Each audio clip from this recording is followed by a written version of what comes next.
ஒரு சாதாரண ஒருத்தன் ஏதோ பாக்கெட்ல கை வச்சான்னு சொல்லி அவனை கொலையே பண்ணிட்டான் ரயில்வே ஸ்டேஷன்ல. இன்னைக்கு நியூஸ் பார்த்துருப்பீங்க. ஸோ இந்த மாதிரி சின்ன சின்ன மைண்ட் எமோஷன்ஸை வந்து அவனால் கண்ட்ரோல் பண்ண முடியாதனால பெரிய பெரிய கிரைம் நடக்குது. இப்போ நம்ம ரோட்டரி மாதிரி உள்ள மெம்பர்ஸ் தான் என்ன பண்ணுறோம்னா ஆரோக்கியமாக இருக்காங்க. நம்ம 20-22 வருஷமா பார்க்கும்போது என்னன்னா daily weekly meeting monthly twice வந்து பார்க்கும்போது நம்மளோட ஸ்ட்ரெஸ்லாம் என்ன ஆகுதுங்க, குறையுது. ஸோ நம்ம சோஷியல் வெல்பீயிங், நம்ம மனுஷன் வந்து மற்றவங்களோட மிங்கிள் ஆகி சந்தோஷமா வாழும் போது மட்டும்தான் நம்ம பாடி ஸ்ட்ரெஸ் ஆகும். ஸோ அதுக்கு எக்ஸாம்பிள் அப்போ நம்ம நியூக்ளியர் ஃபேமிலி, அப்போ ஜாயிண்ட் ஃபேமிலி. எப்போ மனநல ஆரோக்கியமா இருந்தது சார்? Joint family. ஒரு சிங்கம் அப்பா. ஜாயிண்ட் ஃபேமிலி ரீசன் என்னன்னு பார்த்தீங்கன்னா ஒருத்தர் உடம்பு சரியில்லை வந்து என்ன தாத்தா வந்து சொல்லி இதெல்லாம் ஒண்ணுகடா விட்றா அப்படின்னா சரியாயிடும். இன்னொருத்தர் இப்போ நம்ம தனியாக ஃபேமிலி இருக்கு என்ன சொல்லுவான், அந்த பையன் வந்து ரொம்ப கேஜெட்ஸ் அடிக்டா இல்லை, லோன்லியா இருக்கலாம், டிப்ரெஸ்டா இருக்கலாம், அவன் வந்து சோஷியலா வரமாட்டான். கேஜெட்ஸ் யூஸ் பண்ணாலும் மைண்ட் டிப்ரெஸ் தான் ஆகும். வெளியில வந்தால் தான் மைண்ட் ஹாப்பியா இருக்கும். இப்போ நம்ம மீட்டிங் வந்து ஹாப்பியா இருக்குமா, வீட்டுக்குள்ளே இருந்தால் ஹாப்பியா இருக்குமா? வெளியே வந்து சிவம் சார், கிருஷ்ணன் எல்லாத்தையும் நம்ம ஃப்ரெண்ட்ஸ் எல்லாம் பார்க்கும்போது ஒரு சந்தோஷம் வருது. இப்போ ஆராய்ச்சிப்படி என்ன சொல்றோம், social wellbeing is very very very very important. மற்றவங்களோட மிக்ஸ் ஆகி மிங்கிள் ஆகி பழகி ரொம்ப ஜாலியா இருக்கிறது தான் very very important sir. So மன ஆரோக்கியத்துக்கு பார்த்தீங்கன்னா எல்லாரோடையும் பழகணும். பழகலைன்னா ஒண்ணுமே பண்ண முடியாது. ஸோ நம்ம மிக்ஸ் ஆகணும், எமோஷன்ஸை கண்ட்ரோல் பண்ணணும், சைக்காலஜிக்கல மூவ் பண்ண தெரியும். இப்போ நல்ல ஒருத்தரோட சைக்காலஜி தெரியாம நம்ம அட்டாக் பண்ண முடியாது. ஒரு டென்ஷனா இருக்கேன் இன்னைக்கு வேணாப்பா, நாளைக்கு போய் பார்த்துக்கலாம்.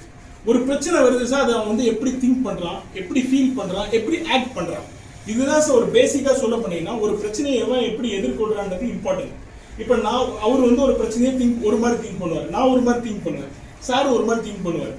இப்போ சாருக்கு ஒரு 2 lakhs லாஸ் ஆச்சு, அவர் பெரிய பிசினஸ், இதெல்லாம் போனா நாளைக்கு சம்பாதிச்சிடும். 2 lakhs போயிடுச்சு, ஐயோ போயிடுச்சு, நான் என்ன பண்ணுவோம், ஐயோ போச்சுன்னு உட்காந்துருவேன். ஸோ இந்த மாதிரி யாரு ஒவ்வொரு எப்படி திங்க் பண்றானோ அது மாதிரி தான் மூளை பாதிக்கும்.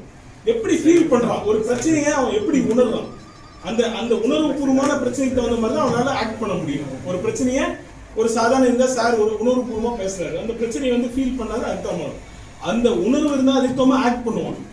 ஒருத்தர் ஒரு சாதாரணமா ஒரு விஷயம் சொல்ல, சாப்பிட்டியாப்பா, நானே காசு எல்லாம் பட்னியா இருக்க, சாப்பிட்டியான்னு கேட்டா அவன் டென்ஷன் ஆயிடுவான். உண்மையா சாப்பிட்டு போய் கேட்டா என்ன பண்ணுவோம், சாப்பிட்டியான்னு. ஸோ ஒரு கிவன் சிச்சுவேஷன்ல அவன் எப்படி ஆக்ட் பண்றானோ அது very very important sir. So இது வந்து மென்டல் ஹெல்த் வந்து பெரிய பெரிய பெரிய பெரிய பெரிய சப்ஜெக்ட் சார். இப்போ இந்த மென்டல் ஹெல்த்துக்கான ஃபுட்னு பார்த்தீங்கன்னு வச்சுக்கோங்க, சில விட்டமின்ஸ் குறைஞ்சா மென்டல் ஹெல்த் குறைஞ்சிரும், சில சூழல்னால குறைஞ்சிரும், சில என்விரான்மெண்ட்னால குறைஞ்சிரும், சில டைம் ஜெனட்டிக்கா இருக்கலாம். இந்த மாதிரி மல்டிபிள் ஃபேக்டர் இருக்கு. ஸோ இப்போ நம்ம இந்த இதுக்கு பிரெயினுக்கான விட்டமின்ஸ் பார்த்தீங்கன்னா vitamin B12, B3, omega-3 fatty acids தான் இருக்கு சார்.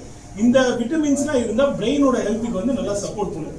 இப்போ omega-3ன்னு வச்சுக்கோங்க, வஞ்சர மீன், இந்த மாதிரி நெத்திலி மீன், இதெல்லாம் வந்து omega-3 இருக்கு. இந்த விட்டமின்ஸ் இருந்தா என்னன்னா பிரெயின் வந்து இருக்க கெமிக்கல் வந்து கரெக்டா செக்ரீட் ஆகும். B12 வச்சுக்கோங்களேன், பிரெயின் ஆக்டிவா வேலை செய்யறதுக்கு அந்த விட்டமின் தேவைப்படுது. D3யும் ஒரு ஹார்மோன், நியூரோ டிரான்ஸ்மிட்டர்னு சொல்றாங்க. சன்லைட்ல ஈஸியா கிடைக்கக்கூடிய ஒரு விட்டமின். இப்ப நம்ம யாருமே சன்லைட்ல போடுறது இல்லை. அப்போ வந்து அந்த விட்டமின்ஸ் குறைபாடு என்னன்னா வந்து பிரெயின் வந்து அந்த கேரி கெப்பாசிட்டி குறைஞ்சிரும், நம்ம சைக்காலஜிக்கலா வந்து டிப்ரெஸ்ட் ஆயிடும்.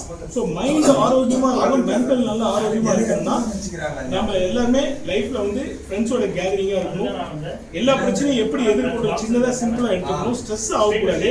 ஒரு சின்ன சின்ன பிரச்சனை வருதுன்னா அந்த பிரச்சனைக்கு வந்து நம்ம எப்படி ஸ்ட்ரெஸ் இல்லாம அதை எப்படி டேக்கிள் பண்றதுன்னு தெரிஞ்சு வாழ்ந்தோம்னா ரொம்ப நல்லா இருக்கும் சார். ஸோ எல்லாம் டவுட்